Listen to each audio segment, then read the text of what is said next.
Lolo Pedro, hindi pa po ba tayo magpapahinga? Ang sakit-sakit na po kasi ng mga paa ko.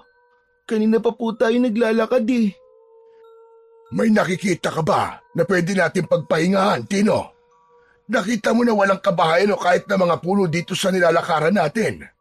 Kunting tiis na lang at sigurado ko na may baryo na tayong makikita. Pero Lolo, halos 3 oras na po tayo naglalakad eh. Bumalik na lang po kaya tayo sa Santa Ana. Itayo na po natin ulit yung kubo natin doon. Apo, hindi na tayong pwedeng bumalik sa Santa Ana. Galit ang mga tao sa atin. Kung napapagod ka talaga, ay ako na lang muna ang magtutulak nitong kariton. Wala nang nagawa ang 11 taong gulang na si Tino kung hindi ang magpatuloy sa paglalakad sa napakahabang daan na yon. Sa kabila ng sinabi ni Lolo Pedro na ito na ang magtutulak ng kariton, ay tinulungan pa rin ito ni Tino. Nakalagay sa kariton ang isang sako ng asin, isang bag na puno ng iba't ibang mutya at konting damit na naisalba nila bago sila napilitang umalis sa Santa Ana. Parang wala ng katapusan ang daan na tinatahak nila. Tuwing titingin si Tino sa harapan, pakiramdam niya ay pareho pa rin ang tanawin, isang tuwid na kalsada na napapaligiran ng tuyong damo. Nagugutom ka na ba, Apo? Opo, Lolo Pedro, medyo po. Kaninang umaga pa po kasi yung huling kain ko eh. Inihinto ni Lolo Pedro ang kariton sa gilid ng daan at anito ay magpapahinga muna sila kahit saglit lang. Mula sa lumang bag na nakasabit sa balikat ng matanda ay inilabas nito ang isang plastik na may lamang 4 na tinapay. Kinuha nito ang isa at inabot kay Tino. O sige, kumain ka na muna, Apo. Pagkatapos mo ay maglalakad ulit tayo. Salamat po, Lolo. Eh kayo po, hindi po ba kayo kakain? Hindi na. 3 na lang ang tinapay na meron tayo. Kailangan nating magtipid at hindi natin alam kung kailan ulit tayo magkakaroon ng pambili ng pagkain. Pero Lolo, kagabi pa po kayo huling kumain ah. Alam ko pong gutom na rin po kayo. Sige lang, Apo. Busog pa ako.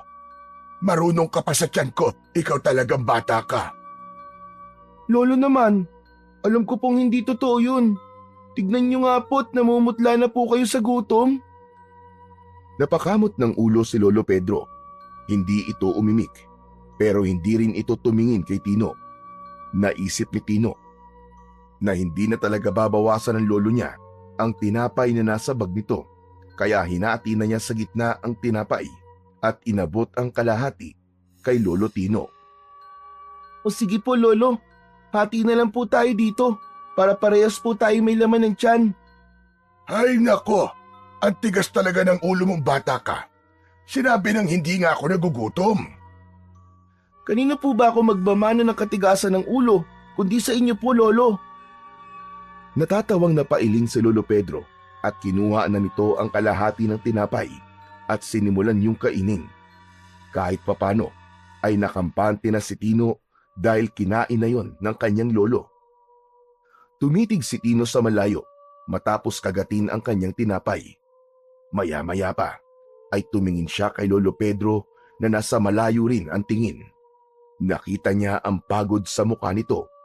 Sa mura niyang edad ay naiintindihan na niya kung gaano kahirap at kabigat ang sitwasyon nila. Lolo, wala na po ba talagang pag-asa na makabalik po tayo sa Santa Ana? Makiusap po kaya ulit tayo sa kanila, saka kay Kapitan. Sinubukan na natin makiusap sa kanila, Apo. Humingi na tayo ng tawad, pero desidido silang paalisin talaga tayo. Wala na tayong magagawa sa bagay na yon. Tanggapin na lang natin na hindi na tayo makakabalik pa ng Santa Ana.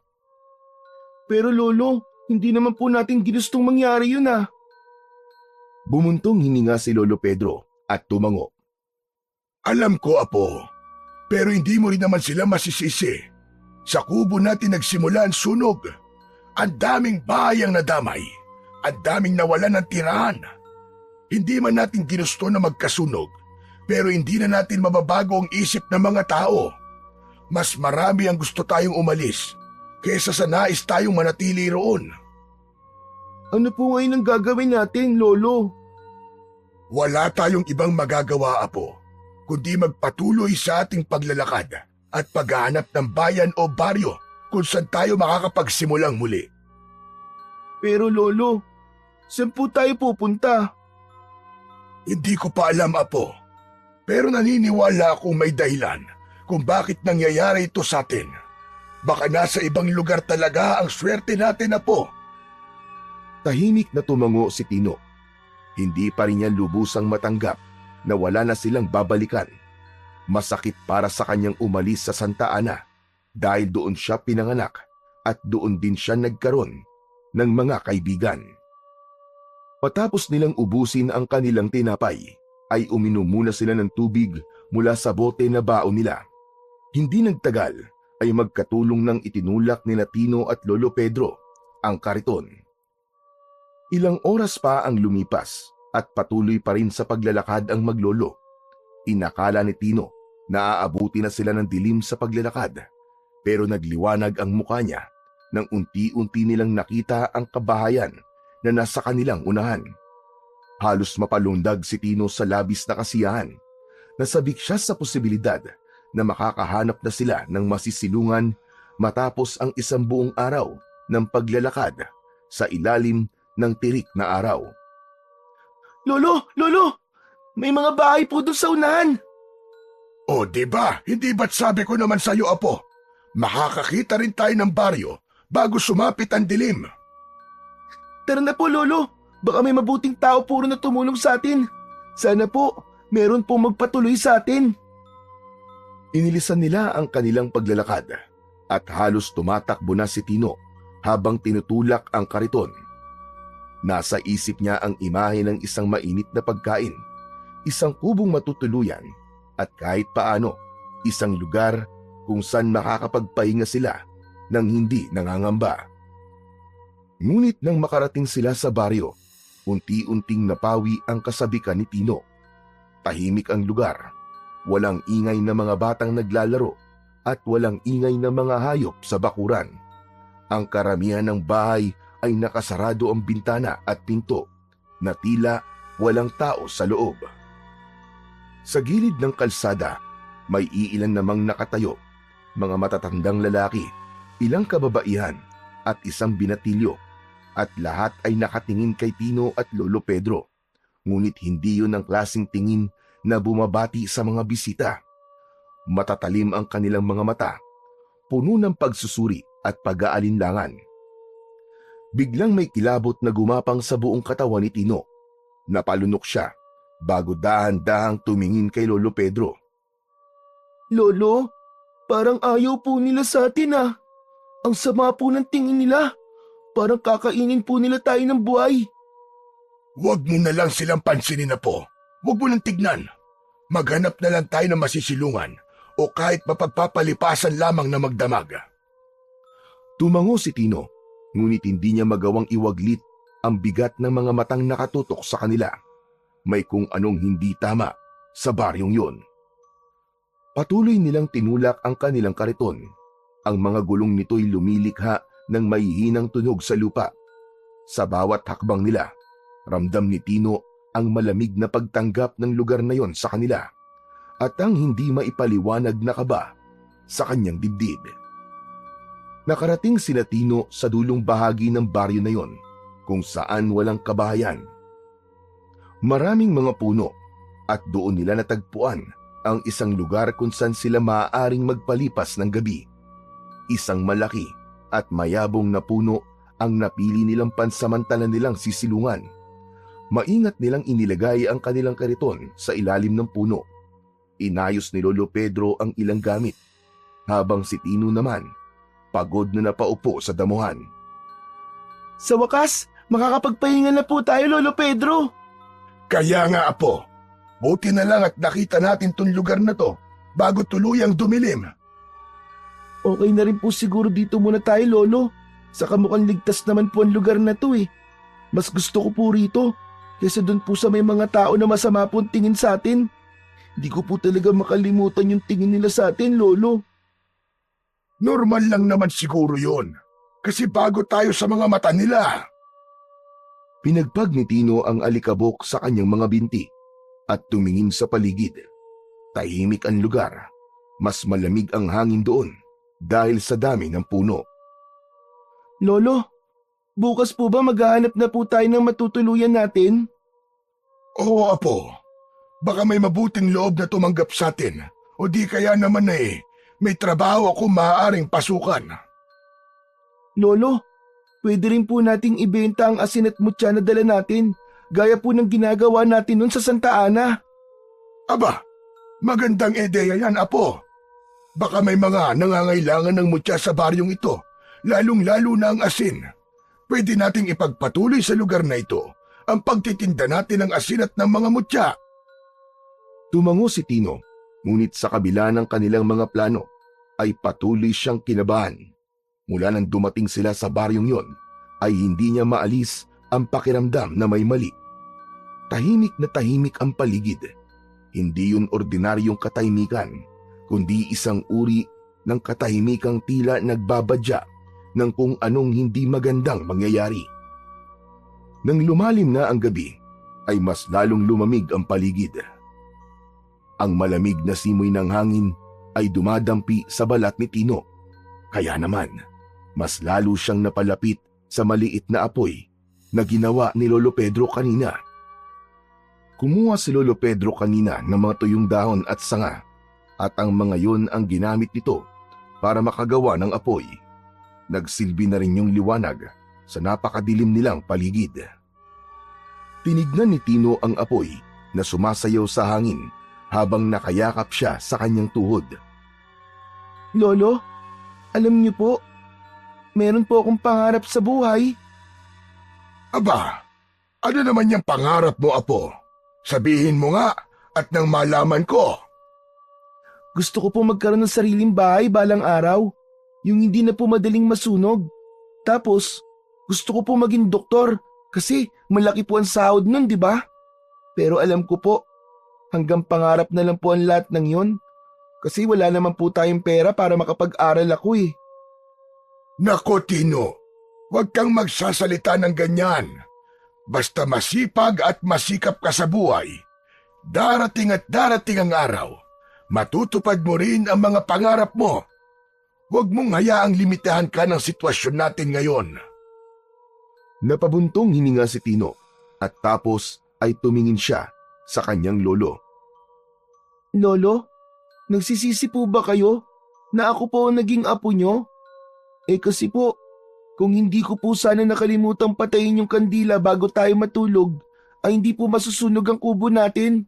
Eh di sana po, naroon pa rin po tayo hanggang ngayon dun po sa Santa Ana. Ikaw? Pagsisisihan ko? Aba, Tino, kung may isang bagay akong ipinagpapasalamat sa buhay ko, ay ikaw yon. Eh, ikaw ba? Nagsisisi ka ba na ako naging lolo mo? Lolo, kahit po mamatay ako at mabuhay po ulit, kayo pa rin po ang pipiliin kong maging lolo. Kasi po, mula nang mawala si na mama at papa, kayo na po naging magulang ko. Napangiti si Lolo Pedro pero may lungkot sa mga mata nito.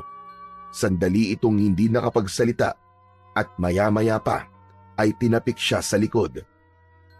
O sige na. Kung inaantok ka na, matulog ka na. Tama na muna itong kwentuhan natin at baka magkaiyakan pa tayong dalawa. Napangiti si Tino tapos ay tumango.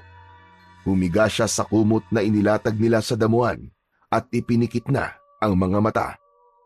Ngunit habang nakahiga siya, ay hindi niya maiwasang maisip na talagang may kung anong mali sa paligid, na parang may mga matang nakamasid sa kanila sa dilim. Hindi nagtagal ay tuluyan ng nakatulog si Tino dahil sa labis na pagod sa maghapong paglalakad.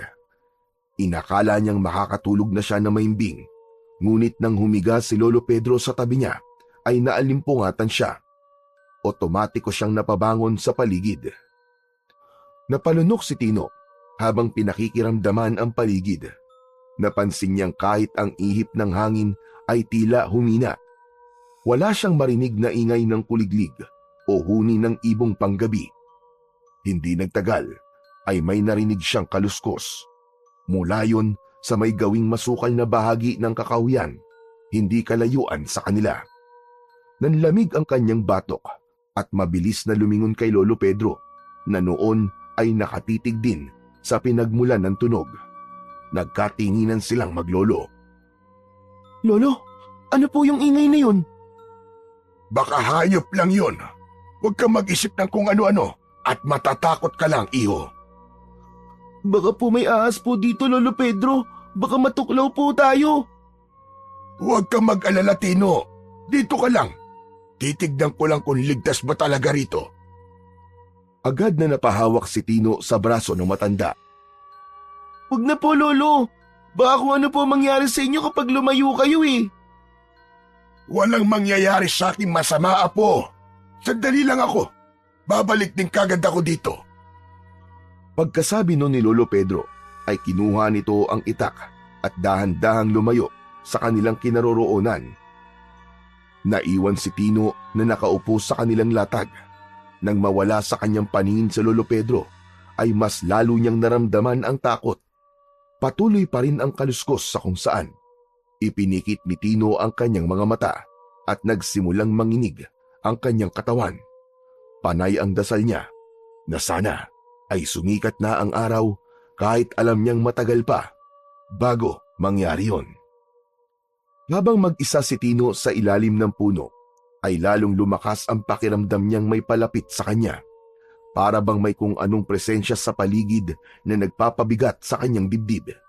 Napalunok siya at mabilis na napatingin sa direksyong pinuntahan ni Lolo Pedro. Lolo Pedro? Lolo Pedro? Nasaan ka na po? Lolo Pedro! Malakas na sumigaw si Tino pero wala siyang nakuwang sagot mula sa lolo niya. Nanatiling tahimik ang paligid. Mas lalong bumilis ang tibok ng puso ni Tino. Hindi maaaring hindi siya narinig ni Lolo Pedro.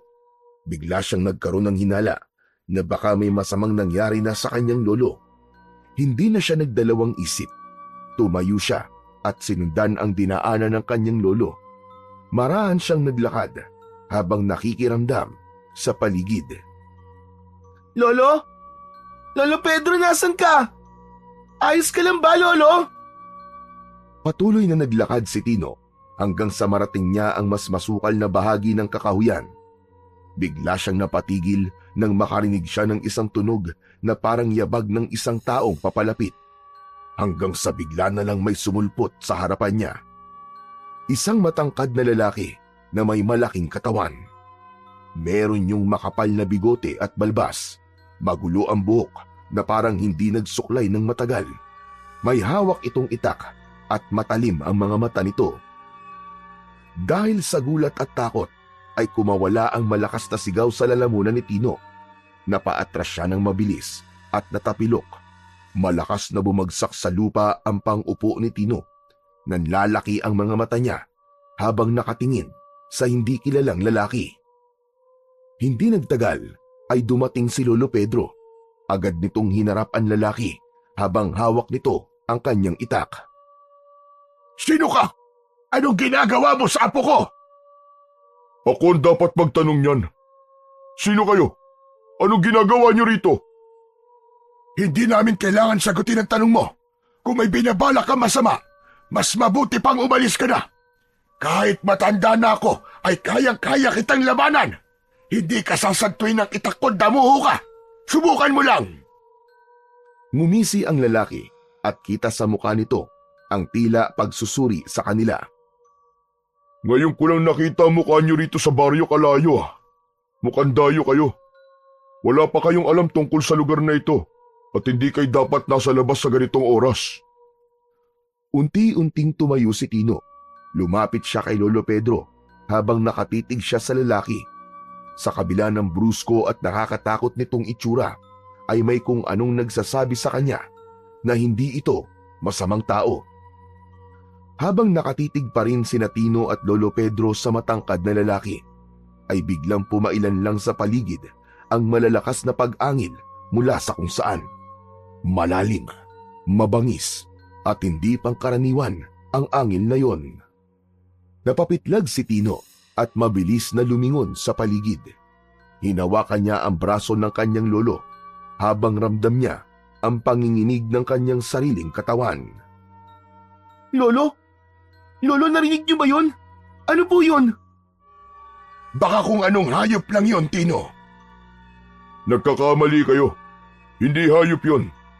Kung mananatili kayo rito, baka bukas ng umaga ay matagpuan na lang kayo na malamig ng bangkay. Muling umalingaw-ngaw ang nakakatakot na pag-angil na parang mas malapit na sa kinaroroonan nila. Sige na, kailangan na nating umalis. Sumama na lang kayo sa akin. Doon muna kayo sa bahay ko magpalipas ng gabi. Bakit naman kami sasama sa'yo na hindi ka nga namin kilala? Kung gusto niyo pang mabuhay, sumama kayo sa akin. Pero kung gusto niyo mamatay, wala na ako magagawa pa. Sa bagay, ano nga bang pakialam ko sa inyong dalawa? Gayong hindi ko naman kayo kilala. Muling umalingaw-ngaw ang malalakas na pag-angil sa dilim. Napapikit si Tino at mahigpit na hinawakan ang braso ni Lolo Pedro. Lolo, sumama na po tayo sa kanya. Natatakot na po talaga ako dito eh. Baka po kung ano pa ang mangyari sa atin dito, Lolo. Napatingin sa kanya si Lolo Pedro habang bakas ang pag-aalinlangan sa mukha nito. Wala na tayong oras. Kung ayaw niyo sumama, bahala na kayo sa buhay niyo. Sasama na kami. Pero may mga gamit kami sa kariton at hindi namin pwedeng iwanan yon. Mabilis na lumingon ang lalaki sa paligid na parang inaalam muna nito kung palapit na ba sa kanila ang nilalang na pinanggagalingan ng pag-angil. Sige, pero bilisan niyo lang at hindi na talaga ligtas sa lugar na ito. Walang sinayang na sandali sina Tino at Lolo Pedro. Nagmamadali silang tumakbo pabalik sa kanilang kariton. Pagkarating doon ay agad nilang ibinalik sa kariton ang mga gamit nila. Nang matapos sila ay lumapit sa kanila ang lalaki at ito na mismo ang nagtulak ng kariton. Nang magsimulang tumakbo ang lalaki ay sumunod dito sina Tino at Lolo Pedro. Patuloy pa rin ang mga pag-angil sa hindi kalayuan. Kaya naman, pakiramdam ni Tino ay para siyang pinipiga ng takot. Ngunit pilit niyang kinakalma ang kanyang sarili. Sinabi niya sa sarili na hanggat kasama niya ang kanyang Lolo Pedro ay hindi siya maaaring panghinaan ng loob. Pakalipas ang ilang minuto, dumating sila sa isang malawak na bakuran. Sa gitna nun ay may isang kubo na may katamtamang laki. Sa kabila ng dilim ay nakita pa rin ni Tino na maayos naman ang pagkakagawa ng bahay. Bagamat lumang kahoy ang ginamit doon, ay mukhang matibay pa rin ang kubo. Agad na itinulak ng lalaki ang kariton sa gilid ng bahay. Kasunod nun ay binuksan nito ang pinto at tinignan sina Tino at Lolo Pedro. Pumasok na kayo! Bilisan nyo! Nagkatinginan pa sina Tino at Lolo Pedro bago tuluyang pumasok sa bahay ng lalaki. Pagpasok nila, agad na isinara ng lalaki ang pinto. Ikinandado nito ang pinto at nang humarap ito sa kanila ay isang malalim na paghinga ang pinakawalan nito. Napatingin si Tino sa nakasaradong pinto. Hindi niya alam pero pakiramdam niya anumang sandali ay merong papasok na kung anong nilalang sa pinto na yon. Napatingin din si Lolo Pedro sa lalaking nagligtas sa kanila. Ano ba talaga nasa labas at nasabi mong hindi doon ligtas? Bukas ng umaga na natin pag-usapan yan dahil mahabang kwento po. Mas mabuti pang magpahinga na muna tayo. Gamitin niyo ang kwartong yon. May banig at unan at kumot doon. Itinuro ng lalaki ang isang pinto sa may kanan ng kubo. Hindi na ito naghintay ng sagot mula sa kanila at pumasok na rin ito sa isa pang pinto na katabi ng kwartong itinuro nito. Nang naisarado ng lalaki ang pinto, nang pinasukan itong silid, ay nagkatinginan sina Tino at Lolo Pedro. Nang tumango si Lolo Pedro, ay sabay na silang naglakad patungo sa kwarto. Binuksan ni Tino ang pinto. Sa loob ay may banig na nakalatag sa sahig. Meron doong kumot at 2 unan. Sa isang sulok ay may maliit na aparador at isang bintanang nakasarado. Bagamat maliit ang silid na yon, ay naramdaman ni Tino na mas ligtas siya doon kesa sa labas. Inaya na siya ni Lolo Pedro na humiga. Nang nakahiga na sila, ay tumagilid si Tino habang nakaharap sa kanyang lolo. Lolo Pedro, Bakit, Apo? ano po sa tingin nyo? Ligtas na po kaya talaga tayo sa bahay na to? Paano po kung may mangyaring masama sa ating dalawa? Makinig ka sa akin, Tino. Hanggang nabubuhay ako, hindi ako papayag na may mangyaring masama sa'yo. Paano po kung mamatay ka, Lolo? Mabilis na bumaling si Lolo Pedro kay Tino at napakunot ang noo nito. Ano ba pinagsasasabi mong bata ka? Gusto mo na ba ako mamatay, ha? Hindi naman po, Lolo. Paano nga lang po Huwag kang magsasalita ng ganyan. Hindi maganda yan, Apo. Sige na, matulog ka na. Hindi na nagsalita pa si Tino. Kinuha niya ang kumot at binalot niya ang sarili gamit yon sa kumot. Pilit niyang ipinikit ang kanyang mga mata at umasa siya na magagawa niyang makatulog sa kabila ng takot at kaba niya sa kanyang dibdib.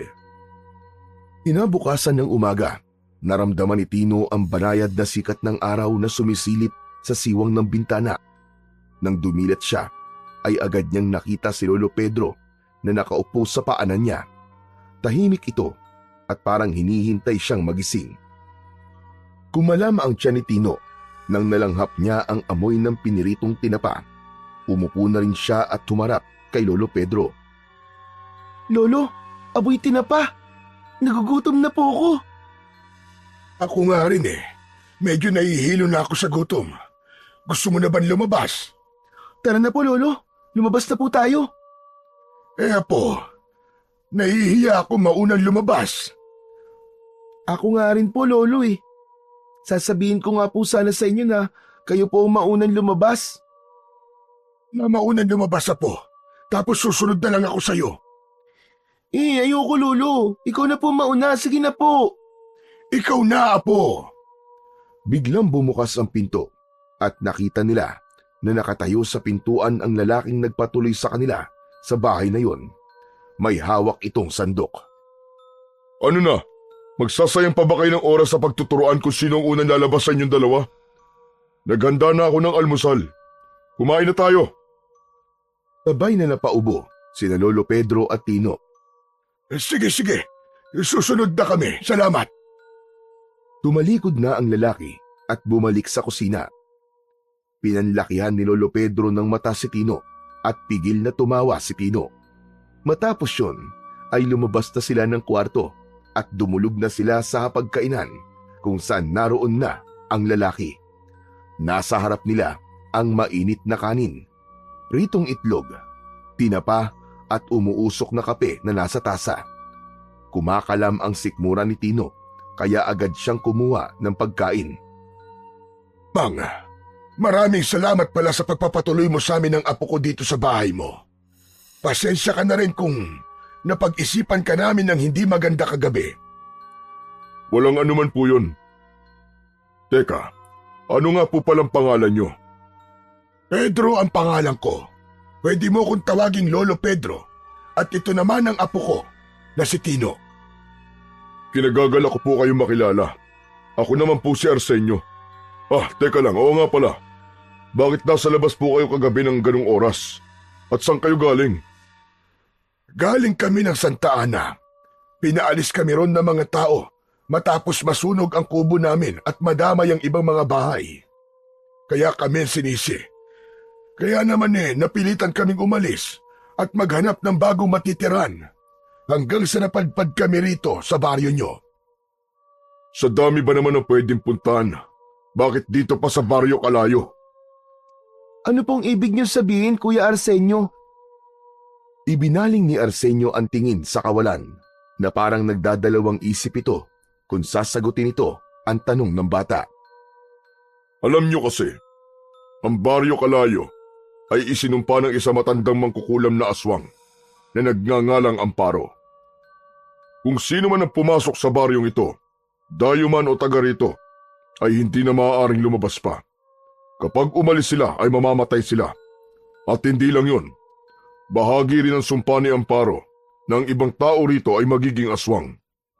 Hindi ko alam kung ilan na naging aswang dito, pero nagsimula ng sumpang yun ni Amparo dahil tuwing gabi ay maraming aswang ang gumagala rito.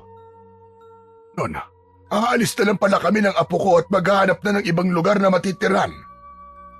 Napailing si Arsenio at matalim na tumingin kay Lolo Pedro. Hindi ba kayo nakakaintindi? Kahit dayo lang kayo, kasali na rin kayo sa sumpa ni Amparo. Kaya nga hindi na dapat kayo pumasok sa baryo na to. Sa oras na umalis kayo rito, susundan kayo ng kamatayan, gaya ng iba pang taga rito na umalis sa baryong ito. Napalunok si Tino at natatakot na tumingin kay Lolo Pedro. Nanginginig ang kanyang kamay habang mahigpit na hinawakan ang braso ng kanyang lolo. Hindi niya maintindihan kung panaginip lang ba ang lahat ng ito o totoong nakulong na sila sa isang baryo na hindi sila makakalabas dahil mamamatay sila. Lolo, anong gagawin natin? Huwag kang magpapadala sa mga ganyang pananakot, Tino. Hindi ako naniniwala na may ganong uri ng sumpa na kayang gawin ng isang mangkukulam. Walang sino mang nilalang ang may kapangyarihang pigilan ng tao sa pag-alis sa isang lugar. Napangisi si Arsenio habang mabagal na umiiling. Kung ayaw niyong maniwala, bakit hindi niyo subukang umalis? Pero kapag may nangyari masama sa inyo, huwag niyong sasabihin na hindi ko kayo pinaalalahanan. Sa bagay, hindi niyo na rin naman yun masasabi kasi patay na kayo. Isang mahabang katahimikan ang bumalot sa kanilang tatlo. Pagkalipas ng ilang sandali, ay muling nagsalita si Lolo Pedro. Kung totoo man ang sumpang yan, bakit naman isinumpa ni Amparo ang baryo Kalayo? Gaano ba kalaki ang galit niya sa baryong ito para isumpa niya ng ganito katindi? Noon kasi, hindi ganito ang baryo Kalayo. Payapa ang buhay ng mga tao rito hanggang sa nagsimula ang sunod-sunod na pag-atake ng mga aswang. Nung una, walang nakakaalam kung sino ang aswang dito. Pero kalaunan, natuklasan ng mga tao na si Amparo at ang kanyang anak na lalaki ang mga aswang. Sa galit at takot ng mga tao, sinunog nila ang kubo ng mag-ina. Namatay ang anak ni Amparo. Natupok ito sa apoy habang si Amparo naman ay nakatakas. Isang gabi, bumalik si Amparo dito sa baryo Kalayo at sa harap ng lahat ng tao ay dun niya isinigaw ang kanyang sumpa. Sinugatan niya pa nga ang sarili niyang pulso at ipinatak ang dugo niya sa lupa ng baryo upang tanda ng katuparan ng kanyang sumpa. Nanlaki ang mga mata ni Tino sa sinabi ni Arsenio. Nagtataasan ang balahibo niya sa braso at labis ang panlalamig ng buo niyang katawan. Kaya't simula noon, isa-isa na nagbago ang ibang tao rito. Naging aswang sila. At ang mga umalis dito sa baryo, nabalitaan na lang naming namatay sila sa hindi maipaliwanag na dahilan. May ilang dayo na rin na napadpad dito at nang umalis sila, ganun din, nangamatay silang lahat. Napakuyom ang mga kamao ni Tino. Unti-unti niyang naramdaman ang bigat ng sitwasyong kinasadlakan nila ng kanyang lolo Pedro. Kung ganyan pala, Lolo, hindi na tayo makakaalis dito kahit kailan. Hindi natin dapat basta tanggapin ito, Tino. Lahat ng sumpa ay may paraan upang mabali. Arsenio, wala bang alam na pangontra sa sumpa ni Amparo ang mga tao rito? May paraan ba upang mawala ang sumpa ni Amparo? Meron, Lolo Pedro, pero hindi yun madaling gawin. Anong paraan po yun, Kuya Arsenio? Kailangan patayin si Amparo, pero mahirap gawin yun dahil magaling siyang magtago. Hanggang ngayon, hindi namin siya mahagilap, pero may hinala kami na baka nasa gubat lang siya. Nagtatago siya ron habang masayang pinapanood ang nangyayari dito sa baryo Kalayo. Kaya ako nasa labas kagabi ay hinahanap ko siya. Kailangan ko mapatay si Amparo bago patuluyang maging aswang ang lahat ng tao dito sa baryo Kalayo. Dahil kapag nasaan yung aswang na mga tao rito, ay nagagawa silang kontrolin ni Amparo. Lalong lumakas ang kabog ng dibdib ni Tino. Parang gusto niyang takpan ang kanyang mga tenga at magkunwaring hindi niya narinig ang lahat ng yun. Habang si Lolo Pedro naman ay hindi agad nakasagot. Makalipas ang ilang sandali ay tumikhim si Lolo Pedro. Kung ganon, tutulong ako sa pagtugis mo kay Amparo. Kailangan matapos na ang sumpang ito sa Baryo Kalayo. Pero may kapalit ang tulong ko. Ano yun, Lolo? Hayaan mo kaming makituloy muna sa bahay mo. Wala kasi kaming matutuluyan ni Tino rito. Kailangan namin na masisilungan. Walang problema kung dito kayo tutuloy sa bahay ko. Lalo na't mag-isa lang naman ako rito. Basta't masipag lang kayo magtanim, may makakain kayo. Hindi ko kayo bubuhay ng libre. Pero sa sinabi mo na tutulong ka sa pagtugis kay Amaro, duda ako sa bagay na yon. Matanda na po kayo, Lolo. Hindi biro makipaglaban sa aswang. Napatingin si Tino kay Lolo Pedro. Alam niyang may katotohanan ang sinabi ni Arsenio. Hindi na bata ang kanyang lolo at hindi na rin kasing lakas ng dati. Aba, minamaliit mo ba ako, Arsenio? Porkit matanda na ako, iniisip mo na hindi ko na kaya. Oo, inaamin ko na mahina na nga ang katawan ko. Pero hindi mo alam, may alam ako sa mga paggamit ng mutya. Ang tatay ko ay isang manunugis ng mga aswang noon. Bata pa lang ako, natuto na akong lumaban sa kanila. Hindi mo ko dapat minamaliit, Arsenio. Nagpalitan ng tingin sina Arsenio at Lolo Pedro.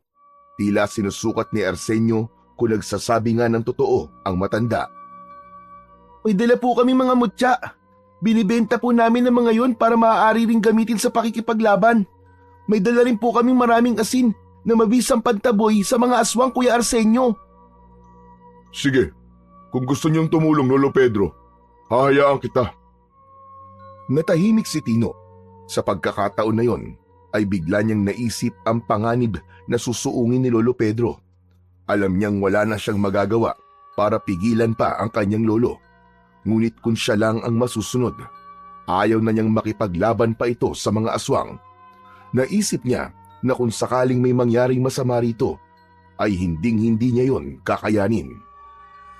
Matapos mag-almusal, ay niligpit na ni Arsenio ang pinagkainan nila at hinugasan ito yon sa batalan. Tumayo naman si Lolo Pedro at lumabas ng kubo. Agad itong sinundan ni Tino at nakita niya ang lolo niya sa tabi ng kariton habang hawak ang bag kung saan nakalagay ang mga mutyang ibinibenta nila. Nilapitan ni Tino ang kanyang lolo at kinausap. Lolo, sigurado na po ba kayo natutulong po kayo sa paghahanap at pagpatay kay Amparo? Wala na tayong ibang pagpipilian, Apo. Kailangan kong gawin ang bagay na yon para makaalis tayo rito. Pero hindi lang po si Amparo ang posibleng makalaban nyo, Lolo. Baka pati po ang mga tao na naging aswang na rin ay baka makaharap nyo po. Alam ko yun, Apo. Pero mukhang ito ang dahilan kung bakit tayo napadpad sa lugar na ito. Kailangan nila ng isang taong may kaalaman sa paggamit ng mga mutya para wakasan na ang sumpang nakabalot dito sa Baryo Kalayo. Umiling si Tino at mahigpit na hinawakan ang braso ng kanyang lolo.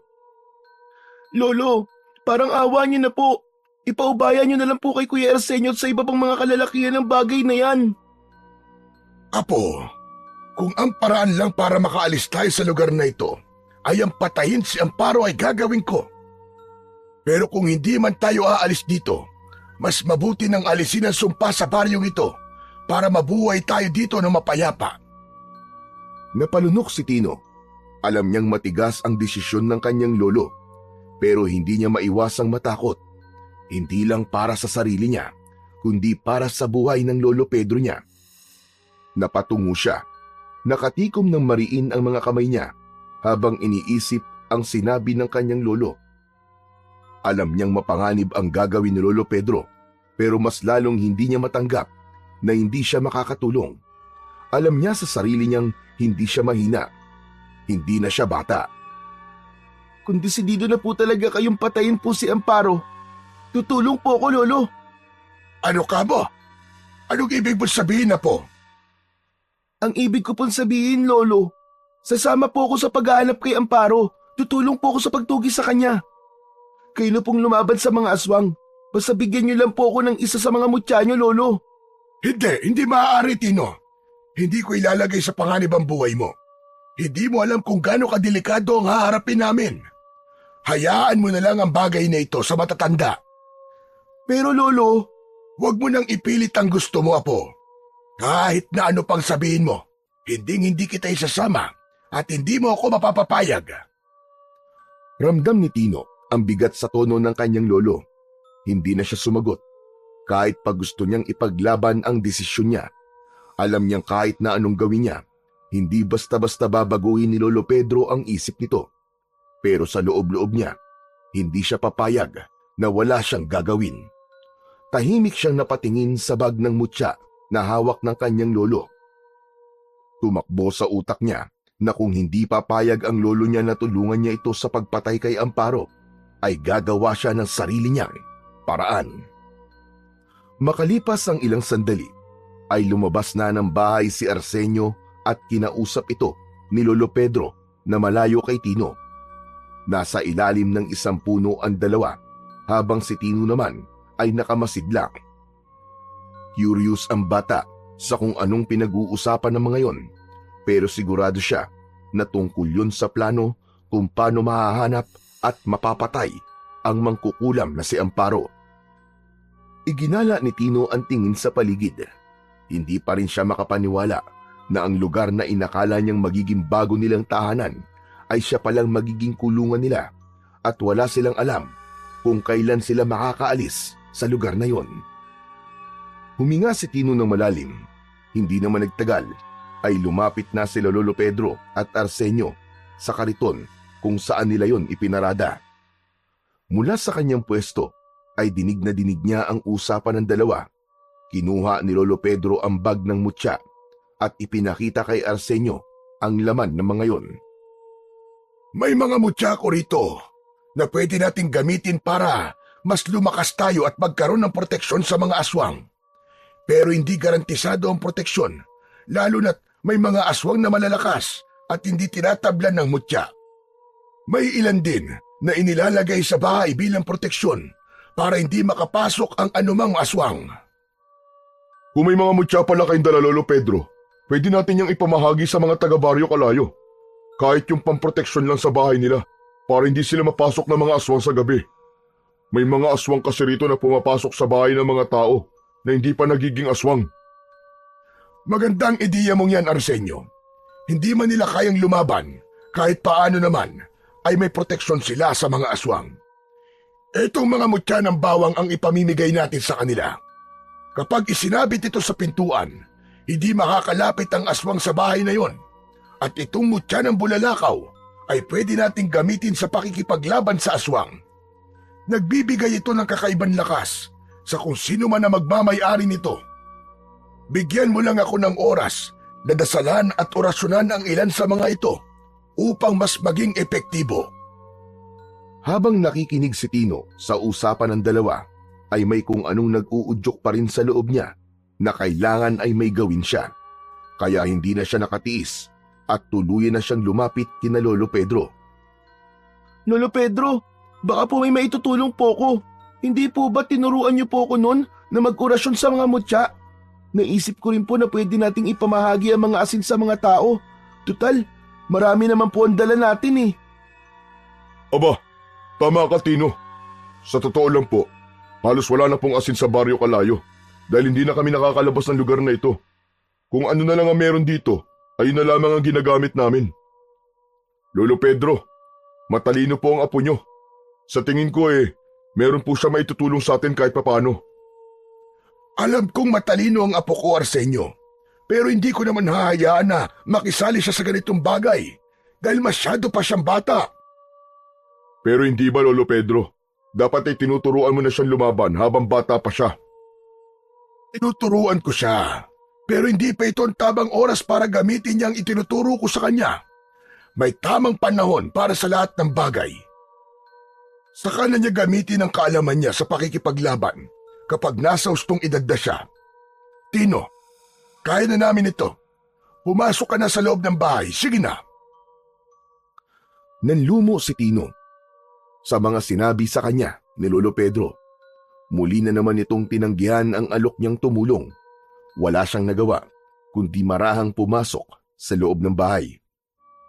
Pagsapit ng hapon, habang palubog na ang araw, ay lihim na pinanonood ni Tino sina Lolo Pedro at Arsenio sa likod ng bahay. Kapwa may hawak na itak ang dalawa habang nagsasanay sa pakikipaglaban. Sa kabila ng edad ni Lolo Pedro, mabilis pa rin itong kumilos. Aral na aral ang galaw nito, dinumero ika nga. Habang si Arsenio naman ay ganun din. Grabe pala si Lolo Pedro. Hindi ko akalain na magaling pa rin siya makipaglaban. Hindi naman niya ito pinapakita kapag sinasanay niya ako dati. Hanggang isang patpat ang nakita ni Tino malapit sa kinatatayuan niya.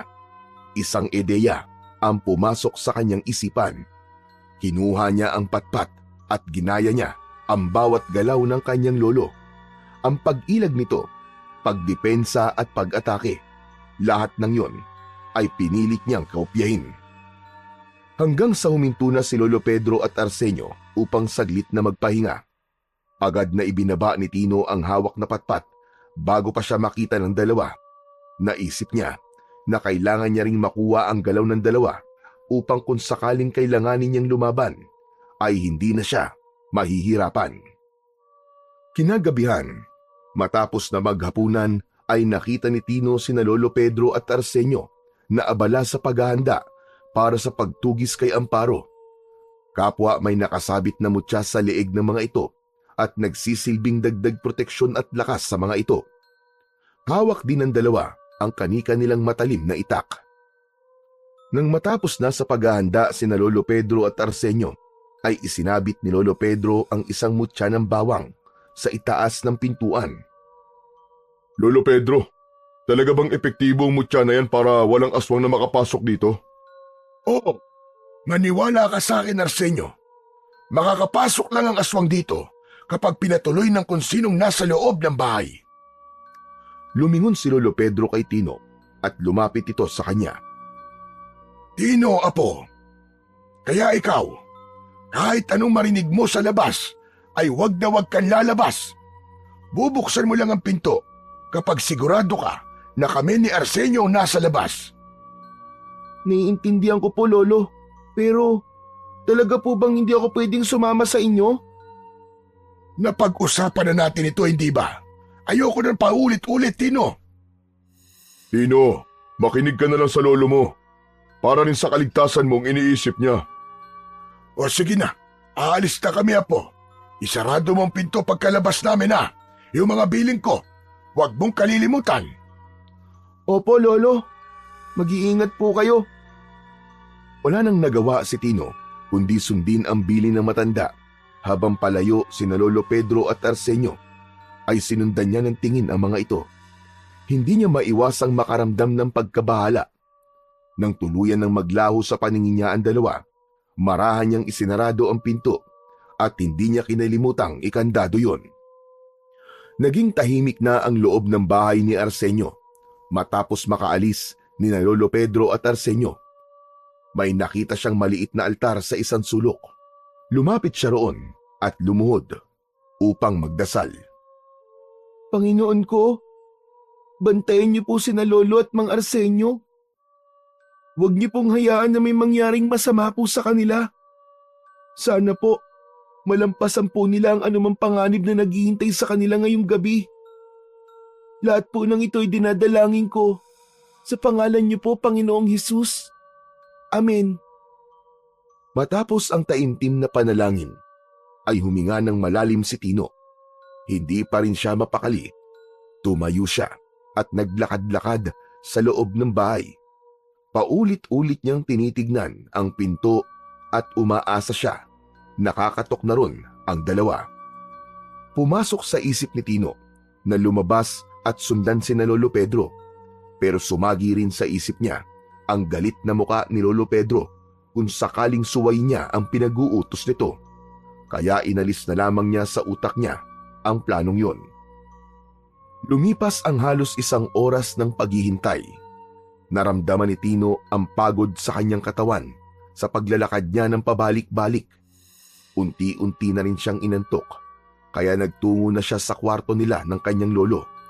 Humiga siya sa nakalatag na banig at pilit nilabanan ang antok, pero hindi niya na napigilan ang pagpikit ng kanyang mga mata. Ilang saglit pa, tuluyan na siyang nilamon ng antok. Lumipas pa ang ilang oras at ang mahimbing na pagtulog ni Tino ay nagambala nang makarinig siya ng marahang pagkatok sa pinto.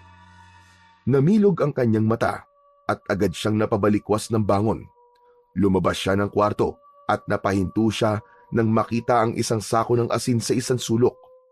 Nilapitan niya yon at kumuha siya ng isang dakot ng asin at itinago ang kamay niya sa likuran. Lumapit si Tino sa pinto at idinikit niya ang tenga roon. Sinong tao dyan? Ako to, Tino. Si Arsenio. Nang marinig ang boses ni Arsenio, ay bahagyang napawi ang kaba ni Tino. Agad niyang binuksan ang pinto, ngunit napakunot ang noo niya nang malaman na mag-isa lang si Arsenio. Kuya, nasan si Lolo Pedro? Bakit hindi mo siya kasama? May masama bang nangyari sa lolo ko? Ano ka ba? Walang masamang nangyari sa kanya. Nasa gubat pa siya, pero pauwi na rin siya. Tinignan ni Tino si Arsenio mula ulo hanggang paa. May kung anong bumabagabag sa kanya, pero hindi niya matukoy kung ano yon. Hindi mo ba ako papapasukin? Bakit mo pa kailangan humingi ng permiso? Ikaw po ang may-ari ng bahay, di ba? Sabihin mo na lang na pumasok ako. Hindi yung kung ano-ano pa ang sinasabi mo. Nanatili si Tino sa kinatatayuan niya. Doon niya napansin ang kakaiba kay Arsenio. Hindi ito nakatingin ng diretso sa kanya na parang may itinatago ito. Doon na niya napagtanto na merong mali kay Arsenio. Hanggang sa napatingin si Tino sa hindi kalayuan nang makita niyang may dalawang figura na papalapit ng mabilis sa bahay ni Arsenio. Hindi nagtagal ay nalaman niya na sina Lolo Pedro at Arsenio yon. Muli siyang napatingin sa Arsenio na nasa kanyang harapan. Nanlilisik ang mga mata nito, kaya labis siyang kinilabutan. Tino! Huwag mong papapasukin yan! Aswang yan! Nanlaki ang mga mata ni Tino. Mabilis siyang kumilos at isinaboy niya ang asin sa Arsenio na nasa labas ng pintuan. Isang kalunos-lunos na pagsigaw ang pinakawalan nito. Nakita ni Tino kung paano nalapnos ang balat nito dahil sa asin. Napaatras ang peking Arsenio. Naglakad ito palayo habang hawak ang mukha nitong unti-unting nagbabago. Ang anyo nito ay mabilis na nagbago at naging isang matandang babae na may kulubot na balat, malalaking mga mata at mga ngipin na nabubulok na. Naging mabilis ang pagkilos ni Arsenio at humakbang ito palapit sa matandang babae na akala mo ay isang mabangis na hayop. Nakabuka ang mga kamay nito na tila anumang sandali ay handang manakmal. Sa wakas, nagpakita ka rin ng paro. Ang tagal na kitang hinahanap. Alam mo ba yun? Dito ka pa pala sa mismong bahay ko magpapakita. Lagi naman akong nasa paligid, Arsenio. Masayang panoorin kung paano unti-unting natutupad ang sumpang iniwan ko sa baryong ito. At nararamdaman kong malapit ng tuluyang kumalat ang aking sumpa. Hayop ka, matanda ka. Ikaw at ang anak mo na merwisyo sa baryo namin. Ikaw may kasalanan ng lahat. At ngayon, ikaw pa may gana maghiganti. Ipapaalala ko lang sa'yo na napakarami niyong pinatay ng mga inosenteng tao dito sa baryo Kalayo. Wala akong pakialama at hindi ko pinagsisisihan ang ginawa ko. Wala akong pakialam sa mga namatay doon. Wala akong ibang hangad kung hindi ang maging kagaya ko ang lahat ng tao sa baryo Kalayo. Lahat kayo ay magiging aswang. Nanlamig si Tino nang biglang dumako ang tingin ni Amparo sa kanila ni Lolo Pedro. Isang matalim at nanunuot na tingin ang itinapo nito sa kanila na parang hinuhukay ang kanilang kaluluwa. Tumaas ang isa nitong kamay at itinuro sila ni Lolo Pedro. Kayong dalawang gayo, nagkabali kayo sa pagpunta nyo rito. Ngayon, kasama na rin kayo sa sumpa ko. Akala nyo ba ay hindi ko alam ang ginagawa nyo? Kung hindi kayo titigil sa pagpigil sa aking sumpa, ay mapapadali ang inyong buhay. Bago pa makapagsalita sina Tino at Lolo Pedro, ay isang malakas na halakhak ang pinakawalan ni Amparo. Hindi naman na nagpatumpik-tumpik pa si Arsenio. Mabilis nitong hinugot ang itak mula sa kaluban sa tagiliran nito. Sabay sugod, papunta kay Amparo. Ngunit bago pa makalapit si Arsenio kay Amparo, ay isang anino ang bumalot sa katawan ng matandang babae. Sa isang iglap, ay naging isang itim na pusa si Amparo. Kumikislap sa dilim ang mga mata ng pusa. Mabilis siyang tumakbo, papunta sa likod ng bahay ni Arsenio. Agad namang hinabol ni Arsenio ang pusang itim. Sinundan nito yon kung saan nagtungo ang pusa upang hulihin. Nanatili namang nakatayo si Tino sa pintuan ng kubo habang nanginginig pa rin sa takot. Tumingala siya kay Lolo Pedro. Lolo! Lolo, natatakot po ako! Huwag kang mag-alala, Apo. Hindi kita pababayaan. Hindi ko hahayaang may mangyaring masama sa'yo. Poprotektahan kita sa abot ng aking makakaya. Ngunit sa kabila ng pangakong yun, hindi nawala ang pangamba sa puso ni Tino. Alam niyang nagsisimula pa lang ang bangungot na dala ng sumpa ni Amparo at wala siyang ideya kung magtatagumpay ba silang mapatay ang aswang na mangkukulam. Hindi nagtagal ay bumalik na si Arsenio na hingal. Bakas ang pagkadismaya sa mukha nito. Naabutan mo ba siya, Arsenio? Napatay mo ba si Amparo? Hindi, Lolo Pedro. Mabilis siyang nawala sa paningin ko at hindi ko na nakita kung saan siya nagsuot. Halimaw talaga matandang yun. Masahol pa siya sa demonyo. Pero sa susunod, sisiguraduhin kong hindi na siya makakatakas. Sisiguraduhin ko na mapapatay ko na po siya. Matapos yun, ay inaya na sila ni Arsenio na pumasok na sa bahay nito. Nang makapasok na silang lahat, ay isinarado ni Arsenio ang pinto at isinuksok ang kahoy na pangharang para masigurong hindi yun basta mabubuksan mula sa labas. Habang nasa loob, agad na lumapit si Lolo Pedro kay Tino at hinawakan siya sa balikat. Tinignan nito kung may sugat o kung may kahit na anong kakaiba sa kanya. Nasaktan ka ba, Apo? May ginawa ba sa'yo si Amparo? Wala naman po, Lolo.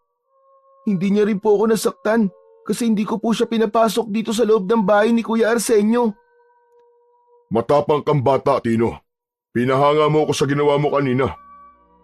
Buti na lang at nasabuyan mo siya ng asin. Kung pinapasok mo siya, baka kung ano na nangyari sa'yo. Akala ko kasi kayo yun, Kuya Arsenio. Halos magkapareho po kayo ng anyo eh. Muntik ko na po siyang papasukin. Pero may naramdaman po akong kakaiba sa kanya kaya hindi ko po siya pinatuloy. Ang sabi kasi nun sa akin ni Lolo, ang aswang daw ay hindi kayang tumingin ng diretso sa isang tao. Ganun po kasi yung tingin niya sa akin kanina. Natutuwa ako na tinatandaan mo pala mga sinasabi ko sa noon, Tino. Gaya ni Arsenio, ay pinahanga mo rin ako, Apo. Pero Lolo, siguro po dapat na po kayong huminto sa pagtulong sa mga tao dito sa Baryo Kalayo. Narinig niyo naman po siguro ang sinabi ni Amparo na kasama na po tayo sa sumpa niya at kung hindi po tayo titigil, ay mapapadali daw po ang buhay natin. Lolo, ayoko pa pong mamatay. Kayo rin po. Ayoko pa pong mamatay kayo, Lolo. Hindi tayo dapat magpadala sa pananakot ni Amparo, Tino. Salip, lalo pa natin kailangan tumulong sa mga tao dahil kung hindi tayo kikilos, sino pa magtatanggol sa mga tao rito? Isa pa, hindi ba sabi ko ay baka ang dahilan kung bakit tayo narito ay para makatulong? Kaya bukas na bukas din ay sisimulan na natin ang pamamahagi ng mutya ng bawang sa bawat bahay sa baryo na ito. Kailangan nilang magkaroon ng proteksyon laban sa mga aswang. Tama ka, Lolo Pedro. Kung hahayaan natin matakot tayo ngayon, mas lalo nang lalakas ang loob ni Amparo. Pero sa ngayon, kailangan na muna natin magpahinga. Alam kong pagod tayong lahat. Wala nang nagawa si Tino kundi tumango. Pumasok na siya at si Lolo Pedro sa kanilang kwarto at humiga na sa banig. Ngunit kahit ipinikit na niya ang kanyang mga mata, ay hindi pa rin niya maialis sa isipan ang matalim na tingin ni Amparo at ang nakakatakot nitong itsura. Pagsapit ng umaga, dumulog na sa pagkainan sina Tino, Lolo Pedro at Arsenio. Nakahain doon ang nilagang kamote at mainit na kape. Kagabi, bago matulog, ay nais nang malaman ni Tino kung anong nangyari sa pagpunta ni Lolo Pedro at Arsenio sa gubat. Ngunit inisip niyang pagod ang lolo niya, kaya hindi na siya nagtanong pa. Lolo, oo nga pala.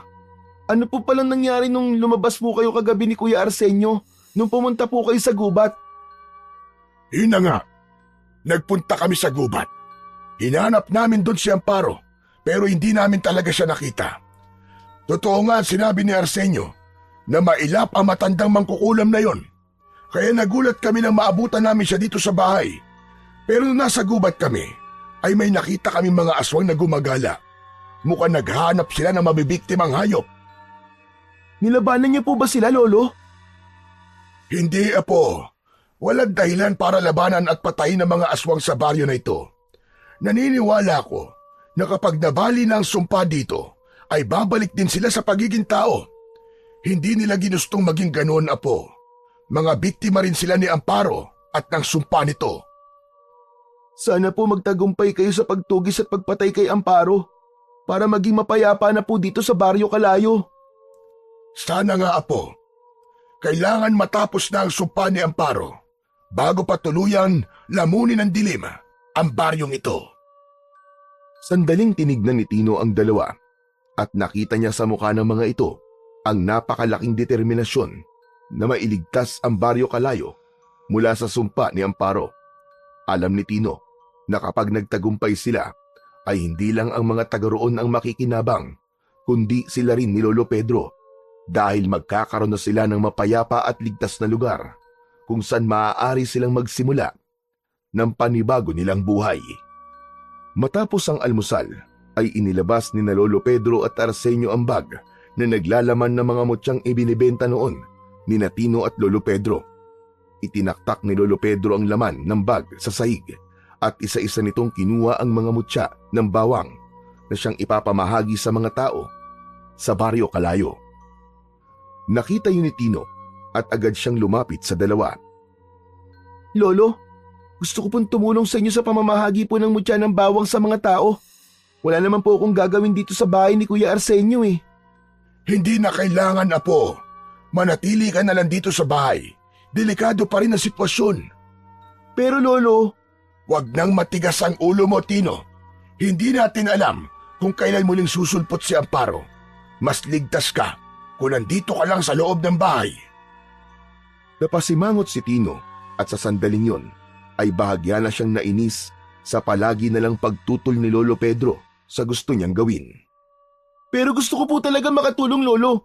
Hindi lang naman po kayo ang may gustong iligtas po ang baryong ito eh. Hayaan mo na siya, Lolo Pedro. Hindi naman delikado ang gagawin natin eh. Pamamahagi lang naman ito ng mutya ng bawang. Hindi, Arsenio. Dito lang si Tino. Tapos ang usapan. Labis na nalungkot si Tino. Napabuntong hininga siya habang pinagmamasdan ang mga nakahandang mutya. Maya-maya pa, bumuntong hininga si Lolo Pedro at lumapit siya kay Tino. Marahan itong tinapik ang kanyang balikat. Apo, alam kong gusto mong makatulong. Pero sa ngayon, ang pinakamainam mong gawin ay manatili na lamang rito sa bahay ni Arsenio. Huwag mong isipin na minamaliit kita sa kaya mong gawin. Ang gusto ko lang ay manatili kang ligtas hanggang sa matapos ang lahat ng ito. Hindi na nagsalita si Tino at tumango na lamang siya. Matapos ang ilang sandali, kinuha na ni na Lolo Pedro at Arsenio ang mga naipong mutya ng bawang. Ibinalot ni Arsenio ang mga mutya sa isang damit. Alis na kami. Huwag kang lalabas ng bahay, Tino. Dito ka lang. Opo, Lolo. Mag-iingat din po kayo. Tahimik na pinanood ni Tino sina Lolo Pedro at Arsenio habang palabas ang mga yon ng bahay. Nang tuluyang nawala ang mga yon sa kanyang paningin, ay lumapit siya sa bag kung saan nakalagay ang iba pang mutya. Binuksan niya ang bag at sinimulang hanapin ang isang bagay na matagal niya nang gustong makita. Ang mutya ng pangil ng buhaya. Alam niya ang kwento tungkol sa mutyang yon. Ang mutya ng pangil ng buhaya ay nagbibigay ng lakas at galing sa pakikipaglaban sa sino mang may suot nito. Hindi nagtagal ay nakita na ni Tino ang mutya ng pangil ng buhaya. Ikinulong niya yon sa kanyang palad at dinasal niya ang natutunan niyang dasal kay Lolo Pedro upang mapagana ang mutyang yon. Pagkatapos ay isinabit niya ang mutya sa kanyang leeg. Napasinghap si Tino nang naramdaman niya ang kakaibang enerhiya na dumadaloy sa kanyang buong katawan. Bumilis ang tibok ng kanyang puso at tila lahat ng ugat niya sa katawan ay mas lalong nabuhay. Tinignan niya ang kanyang mga kamay dahil dama niya ang nakapalibot na enerhiya doon. Hindi napigilan ni Tino na mapangiti ng malaki dahil alam niya na tinanggap siya ng mutya ng pangil ng buhaya bilang tagapangalaga nito. Matapos maisuot ang mutya ng pangil ng buhaya, ay mabilis na nagtungo si Tino sa likod ng bahay. Patingin-tingin siya sa paligid upang masigurong walang ibang makakakita sa kanya. Agad niyang kinuha ang lumang itak na nakasabit sa dingding ng bahay ni Arsenio. Huminga siya ng malalim at lumapit sa isang puno ng saging. Inisip niyang aswang ang puno ng saging na kailangan niyang mapatumba at mapatay. Buong lakas na hinataw ni Tino ng itak ang katawan ng saging. Halos maputol kagad ang katawan nun. Nagulat siya sa sarili niyang lakas. Hindi niya akalaing ganong kalakas ang kanyang naging atake nang dahil sa mutya ng pangil ng buhaya. Mas lalong lumakas ang loob ni Tino at inulit niya ang pagtaga sa puno ng saging. Habang tumatagal ay mas naging mabilis siya. Ngunit sa gitna ng kanyang pagsasanay ay bigla siyang nakarinig ng isang palakpak. Napalingon siya at nagulat nang nakita niya si Arsenio na nakangiti at palapit sa kanya. Kuya Arsenio? Kaya pala ang lakas ng mga atake mo. Kasi may suot ka palang mutya. Pero hindi may pagkakaila na may angking kang husay sa pakikipaglaban kahit bata ka pa. Ngayon ay naniniwala na ako na sinanay ka nga ng lolo mo. Kuya Arsenio, pakiusap. Huwag niyo po akong isusumbong kay Lolo Pedro. Magagalit po siya kapag nalaman niya po na nagsuot po ako ng isa sa mga mutya niya. Huwag ka mag-alala, iho. Wala akong balak na magsumbong sa kanya. Talaga po? Salamat po, Kuya Arsenio. Nakikita ko kasi sarili ko sa'yo nung bata pa ako. Katulad mo rin ako, na gusto kong makatulong pero dahil bata pa ako nun, ay walang naniniwala na kaya kong tumulong.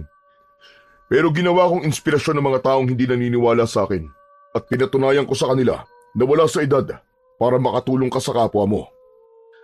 Talaga po? Ibig pong sabihin, Kuya Arsenio, may pag-asa rin po ako maging tulad niyo? Pwede, pero depende pa rin yun sa'yo, Tino. Alam mo kasi, ang tunay na mandirigma ay hindi lang lakas ang puhunan. Kailangan mo ring matutong gumamit ng utak at puso sa bawat laban na kakaharapin mo. Salamat po, Kuya Arsenio. Hayaan niyo po, tatandaan ko po ang mga sinabi niyo sa akin. Pero, bakit po pala kayo bumalik? Nasaan po si Lolo Pedro? Hinihintay ako ng lolo mo sa labas. Masyado kasing mainit kaya naisip kong bumalik para kumuha ng sombrero. Sige na, ipagpatuloy mo na lang ang pagsasanay mo. Gagawa ko ng paraan para matagalan bago kami makabalik ng lolo mo. Para naman, marami kang oras sa iyong pagsasanay. Kumindat muna si Arsenio kay Tino at saka ito pumasok sa loob ng bahay. Mas lalong sumigla si Tino. Masaya siya dahil sa unang pagkakataon ay may sumuporta sa kanyang kagustuhan lumaban. Naramdaman niya ang sarap sa pakiramdam na merong naniniwala sa kanyang kakayahan kahit bata pa lamang siya. Nagpatuloy si Tino sa kanyang pagsasanay. Pinaghusay niya ang kanyang liksi at lakas gamit ang itak. Ramdam niya pa rin ang kapangyarihang dumadaloy sa kanyang katawan dahil sa suot niyang mutya ng pangil ng buhaya. Ngunit sa kalagitnaan ng kanyang pagsasanay ay narinig niya ang malakas na boses ni Arsenio. Tino! Tino, nandito na kami ng lolo Pedro mo! Nagulat si Tino. Napalingon siya sa direksyon ng boses ni Arsenio. Alam niyang sinadya nitong lakasan ang pagsasalita para bigyan siya ng babala na naroon na ito at si Lolo Pedro. Agad siyang tumigil sa pagsasanay. Mabilis niyang hinubad ang mutya at itinago sa bulsa ng kanyang short. Naramdaman niyang bumalik sa dati ang kanyang lakas na parang may nawalang enerhiya. mula sa kanyang katawan. Inayos ni Tino ang sarili at tumakbo siya papunta sa unahan ng bahay upang salubungin sina Lolo Pedro at Arsenio. Pagkakita sa kanya ni Lolo Pedro ay napakunot ang noo nito. Aba, anong ginawa mo, apo, at pawis sa pawis ka? Kinabahan si Tino pero agad siyang nag-isip ng palusot. Ano po lolo? Ano po nagsibak po ako ng kahoy sa likod. Wala po kasi ako magawa kanina eh. Nainip po ako kaya yun. Nagsibak po ako ng kahoy. Aba, mabuti naman. Hindi pwedeng nakatunganga ka lang dito sa bahay. Buti at kumilos ka kahit papano. Nahihiya na nga rin ako kay Arsenio dahil libre tayong nakikitira dito. Huwag niyo na pong isipin yun, Lolo Pedro. Ang laki nga po na naitutulong niyo dito sa buong baryo Kalayo. Maganda nga dahil ngayon ay may proteksyon na mga natitirang tao dito. Tara na po muna sa loob para makapagpahinga na tayong lahat. Nauna si Arsenio papasok sa bahay. Sumunod naman dito si Lolo Pedro at naiwan sa labas si Tino. Huminga siya ng malalim at napangiti siya dahil ramdam niyang hindi naman nakahalata ang lolo niya na nagsisinungaling siya rito kanina. Hindi nagtagal ay sumunod na rin si Tino sa loob ng bahay. Dumiretso siya sa kusina upang kumuha ng 2 baso ng tubig. Napansin niyang medyo pagod na ang dalawa, lalo na si Lolo Pedro na bahagyang hinihingal. Dala ang tubig, bumalik siya sa sala at iniabot ang tig-isang baso kina Lolo Pedro at Arsenio. Heto po, alam ko pong nauuhaw na kayo. Uminom na po muna kayo ng tubig. Maraming salamat, apo. Kumusta po ang pamimigay niyo ng mutya, Lolo Pedro? Maayos naman. Kahit paano marami kami nabigyan. Mabuti rin at maraming naniwala sa kayang gawin ng mutya ng bawang para protektahan sila sa loob ng kanilang tahanan. Kahit paano, nakahinga na rin ako ng maluwag. Dahil sa wakas, kahit paano may proteksyon na mga hindi pa naging aswang. Bukas naman ay ang asin ang ipamimigay natin sa mga tao. Kahit hindi nawala kay Tino ang takot, ay naisip niya na mas mabuti na may proteksyon ang mga tao laban sa mga aswang at kay Amparo.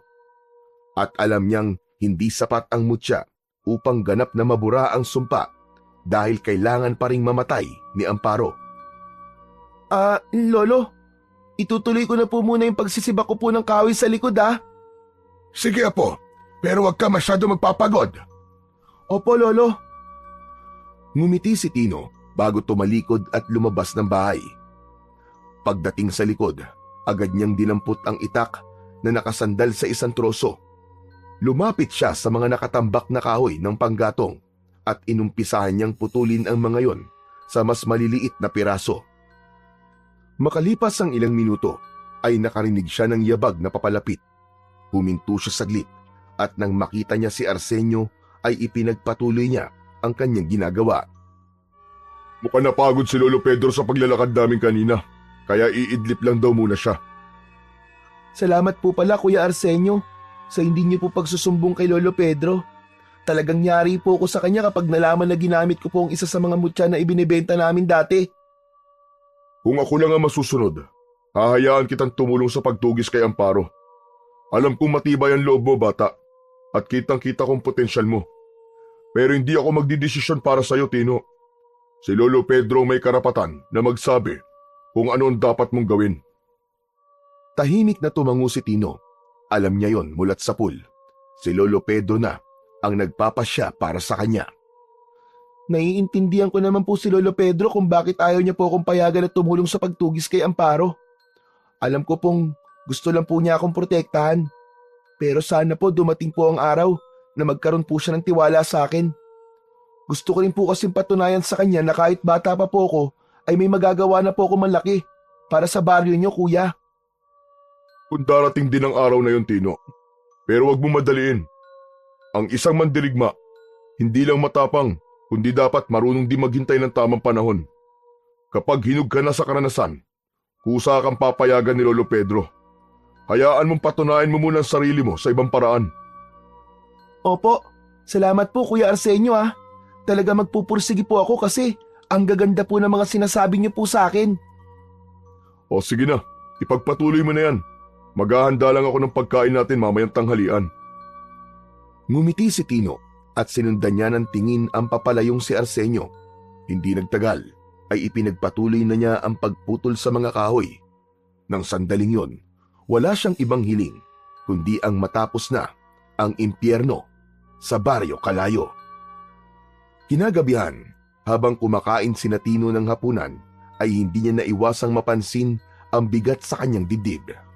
Wala namang kakaibang nangyari dahil tahimik ang paligid, ngunit hindi niya maalis sa sarili ang pakiramdam na parang may mali at may hindi magandang mangyayari sa gabing yun. Tumingin si Tino kay Lolo Pedro na seryosong kumakain habang si Arsenio naman ay tahimik lang din. Hindi niya alam kung dapat ba niyang sabihin sa dalawa na merong bumabagabag sa kanya. Nang matapos na silang kumain, ay agad na iniligpit ni Tino ang kanilang pinagkainan upang hugasan yon sa batalan. Habang sina Lolo Pedro at Arsenio naman ay nagsimula na maghanda para sa paglabas ng bahay at pagtugis kay Amparo. Habang abala si Tino sa kanyang ginagawa, ay natigilan siya nang marinig niya ang malalakas na sigawan mula sa labas ng bahay. Nagkatinginan silang tatlo ni Lolo Pedro at Arsenio. Naku po, nalintikan na. Mukhang sinasalakay ng mga aswang ang mga hindi tumanggap ng mutya ng bawang kanina. Kailangan natin tulungan ng mga taong yon. Kailangan mailagay natin sila sa ligtas na lugar bago sila mapatay ng mga aswang. Kinakabahan na lumapit si Tino sa dalawa. Naramdaman niyang pabilis ng pabilis ang tibok ng kanyang puso. Doon na nasagot ang tanong niya kanina pa kung bakit siya kinakabahan.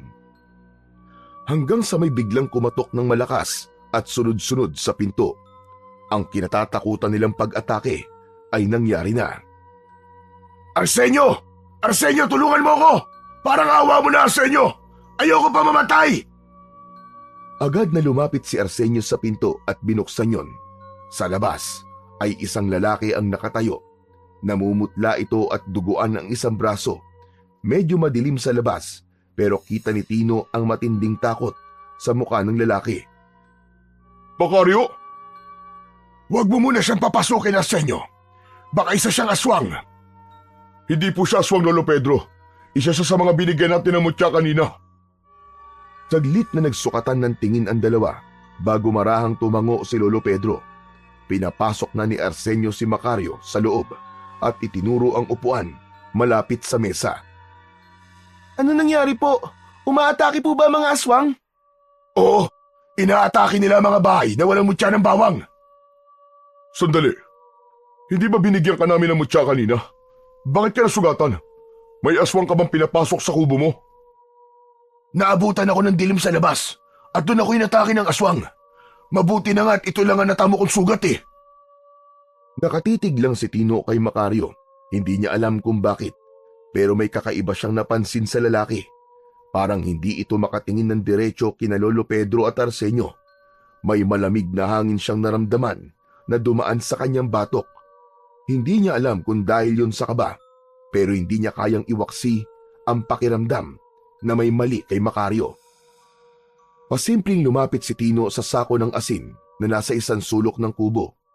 Habang hindi inaalis ang tingin kay Macario, ramdam niya ang kaba sa kanyang dibdib, ngunit pinilit niyang maging kalmado ang kanyang kilos upang hindi mapansin ni Macario ang kanyang pagdududa. Kailangan nating gumamit ng mutya. Kung aatake ang mga aswang, dapat handa tayo, Arsenio. Tama ka, Lolo Pedro. Mas mabuti na may proteksyon din tayo sa ating mga sarili. Agad na kinuha ni Lolo Pedro ang bag kung saan nakalagay ang mga mutya. Ngunit laking gulat nilang lahat nang biglang hinablot ni Macario ang bag at mabilis itong lumayo habang may nakakatakot na ngisi. Sa harapan nila ay mabilis nagbago ang anyo ni Macario.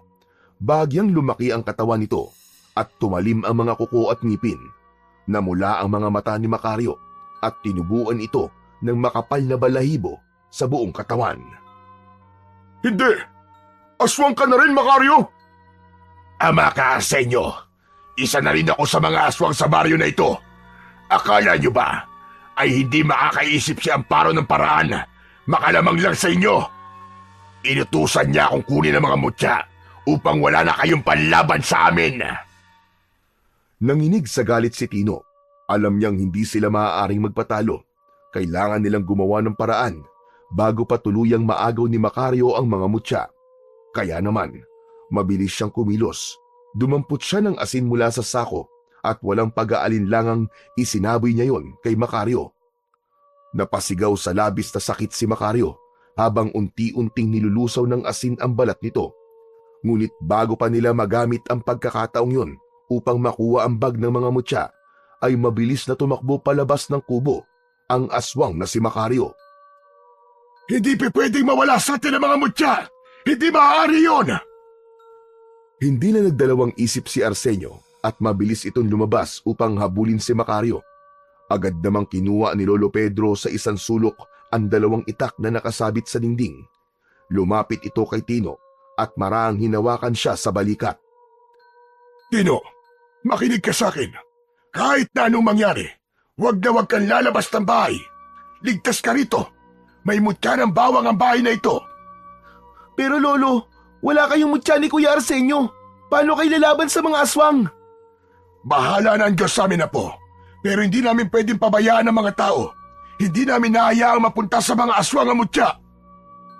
At bago pa makapagsalita muli si Tino, mabilis na lumabas si Lolo Pedro at isinarado nito ang pinto. Mabilis na sumilip si Tino sa bintana. Sa ilalim ng mapusyaw na liwanag ng buwan, ay nakita niya si Lolo Pedro na inabot ang isang itak kay Arsenio. Kapwa nakaharap ang mga ito kay Amparo na nasaan yung aswang. Mahaba ang matutulis nitong kuko at ang kulubot nitong balat ay kulay abo. Nanlilisik ang namumula nitong mga mata habang may tumutulong malapit na laway sa bibig nitong may matutulis na mga pangil. Hindi na nakita pa ni Tino kung nasaan ang aswang na tumangay sa mga mutya. Sinabi ko na sa inyo noon na huwag kayong makialam, pero sadyang matitigas ang ulo nyo. Hindi kayo matututo hanggat hindi nyo nararanasan ang tunay na kaparusahan sa mga kagaya nyong hahadlang sa akin. Kamatayan ang nararapat sa mga pipigil sa akin!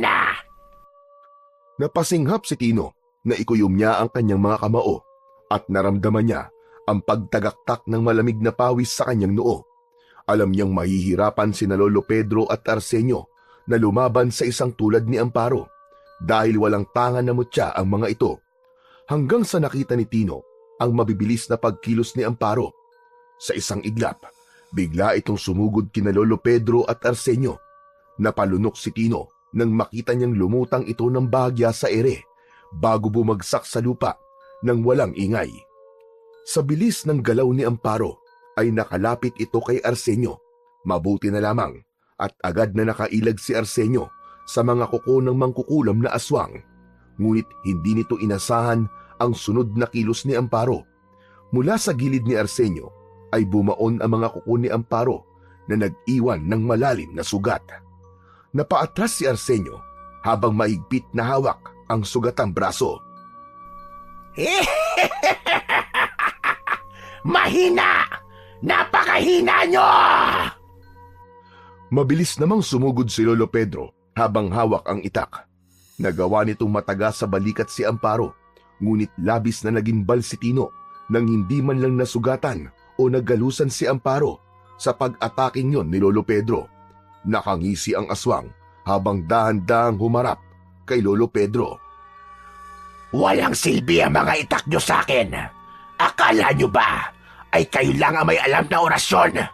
Baka nakakalimutan nyo na bukod sa pagiging aswang, ay isa rin akong makukulam.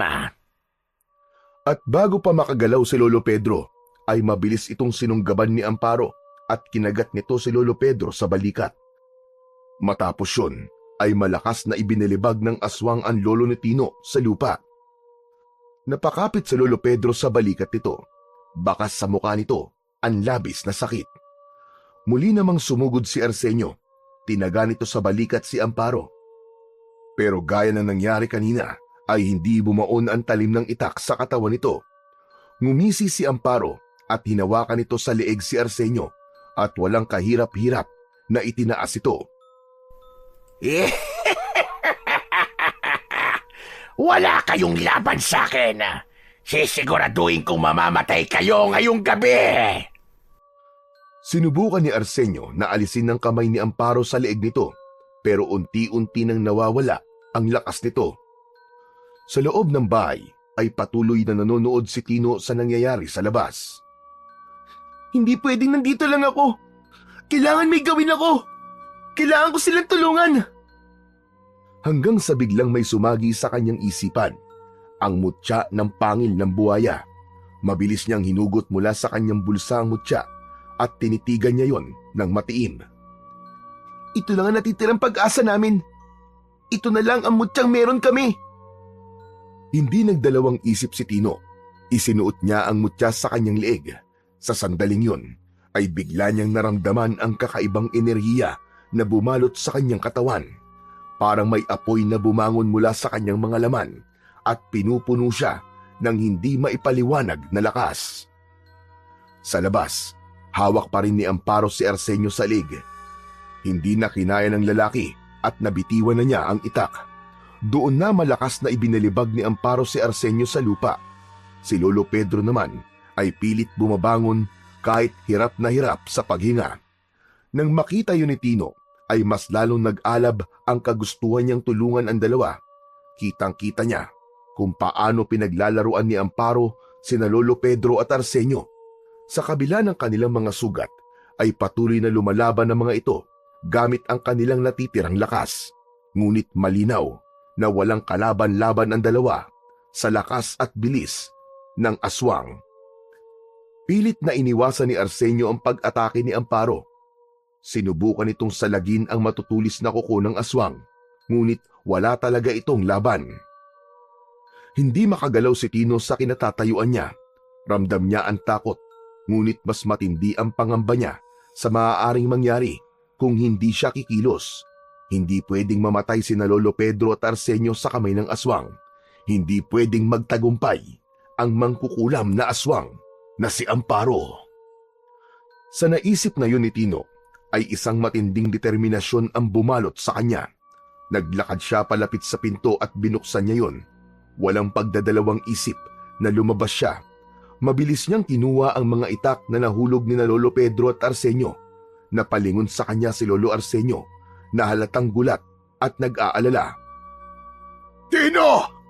Bumalik ka sa loob ng bahay! Bilisan mo! Bumalik ka sa loob!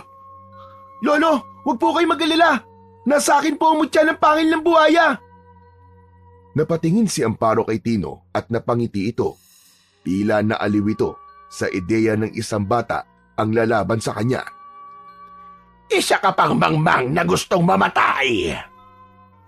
Nang sumugod si Amparo kay Tino, ay mabilis niyang naiwasan ang pag-atake nito. Hindi tulad ni na Lolo Pedro at Arsenio, ay kayang sabayan ni Tino ang bilis ng aswang. Napansin yun ni Amparo at nagtaka ito kung paano nangyari yun. Sa isang mabilis na paggalaw, inundayan niya ng isang malakas na taga si Amparo sa balikat. Napaatras ang aswang at napakapit sa sugat nito. Alam ni Tino na nagawa niyang masugatan si Amparo dahil sa tulong ng mutya na tangan niya. Nagsalubong ang kanilang mga mata at hindi na nagsayang ng oras pa si Tino.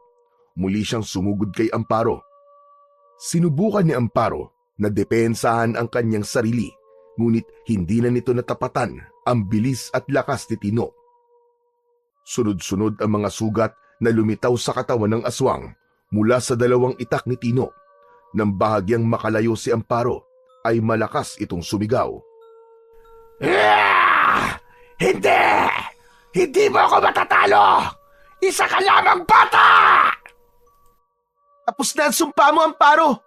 Itong tinatawag mong bata ang tatapos sa'yo at sa sumpa mo. Sa huling pagkakataon, sinubukan pang sumugod ni Amparo. Sinalubong ni Tino si Amparo at matagumpay niyang naibaon ng sabay ang dalawang itak sa leeg ni Amparo. Nang hugutin niya ang mga itak, ay bumagsak si Amparo sa lupa. Bumulwak ang dugo sa bibig ni Amparo hanggang sa tuluyan na itong binawian ng buhay. Habang nakatayo si Tino sa tabi ng bangkay ni Amparo, ay ramdam niya ang bigat ng pagod sa kanyang katawan. Mula sa kanyang unahan ay nakita niya si Lolo Pedro na palapit sa kanya. Kahit sugatan ito at halatang hirap sa bawat takbang, ay may kakaibang liwanag sa mga mata nito. Nang tuluyang makalapit si Lolo Pedro, ay naisip ni Tino na pagagalitan siya nito. Lolo, patawarin niyo po ako kung ginamit ko po ang isa sa mga mutya. Wala po akong masamang intensyon, Lolo, maniwala po kayo. Ang gusto ko lang naman po talaga ay makatulong. Patawarin niyo po ako, Lolo, wag niyo na po akong pagalitan. Pero hindi inaasahan ni Tino ang sumunod na nangyari. Sa halip na pagalitan siya, ay hinawakan siya ni Lolo Pedro sa kaliwang balikat. Apo, wala kang dapat ihingi ng tawad. Dahil ikaw ang dahilan kung bakit tayo buhay ngayon. Ikaw ang dahilan kung bakit patay na ang mangkukulam na aswang na si Amparo at ang sumpa niya sa baryong ito ay tuluyan ang natapos. Ako ang dapat tumingi ng tawad sa iyo, Tino.